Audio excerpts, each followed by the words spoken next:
Show. Well, our next guest is a treat, and if you haven't heard of her, boy, I wish all of America had heard of her, Dr. Carol Swain. This is a dynamic woman who was raised in poverty, recognized that education was the key to unlocking the dream that Dr. King and so many others in the civil rights movement pioneered.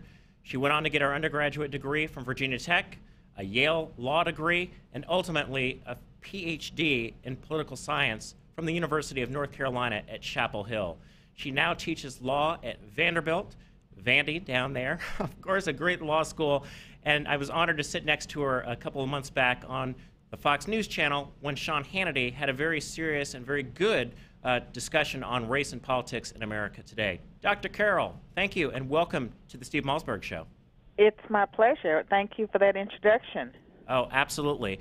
Now, if only more people had heard your story and really had followed your path and recognizing that here in the 21st century, that an education, I believe, is the civil rights issue of the 21st century, I think we'd have a lot more of people of color and, frankly, a lot more of our younger people striving for and attaining an education and recognizing that will get them places rather than reaching out a hand to the government and expecting the government to do things rather than relying on themselves. I would agree, and if I look at my career path, I actually worked a series of dead-end jobs before I started college. I worked in nursing homes, a garment factory. I sold items from door to door. I worked in a fast food restaurant for one day. I've been a sales clerk, and so I had a life before I started my education, and I have 5 college and university degrees. It was not planned. In fact, I started out at a community college. My only goal was to get a job. So what do you think it is today that the youth in America, particularly in communities of color, really don't understand the, frankly, sacrifices that many of the folks in the civil rights movement gave to allow people like me and allow people like you the benefit of an education? Why aren't they availing themselves like you did to pull themselves up by their bootstraps and really avail themselves of the American dream? I believe it's the messages that we send out. I often I'm part of forums or I attend events. I hear the black leaders speak out about racism, and they really paint a dismal, inaccurate picture of hopelessness. Like the world is so racist, there's no way you're going to make it. You're not going to make it if you don't have role models that look like you. And when I think about myself and what propelled me forward, there were not role models that looked like me.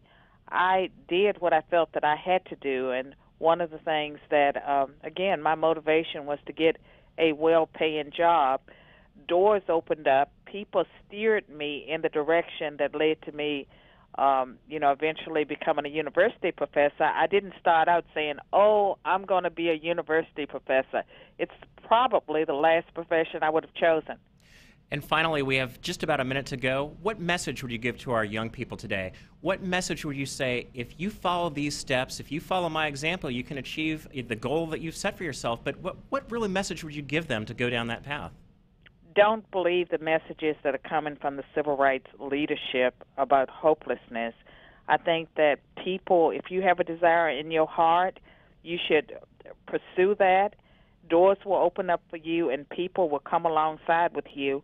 And I am also a person of faith, and I believe that if young people turn from government to God, as we once did as black people, that you would have more success stories.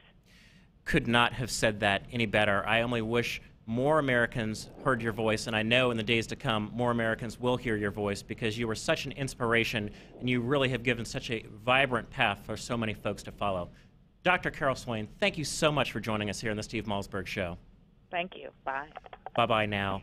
Well, we're at the end of this hour. We have our final hour left to go. We're going to have a vivid discussion on healthcare coming up here in the Steve Malzberg Show. Stick with us. We'll be back in just a few moments for our last and final hour. I'm Ron Christie, sitting in this afternoon for Steve Malzberg. We'll be right back.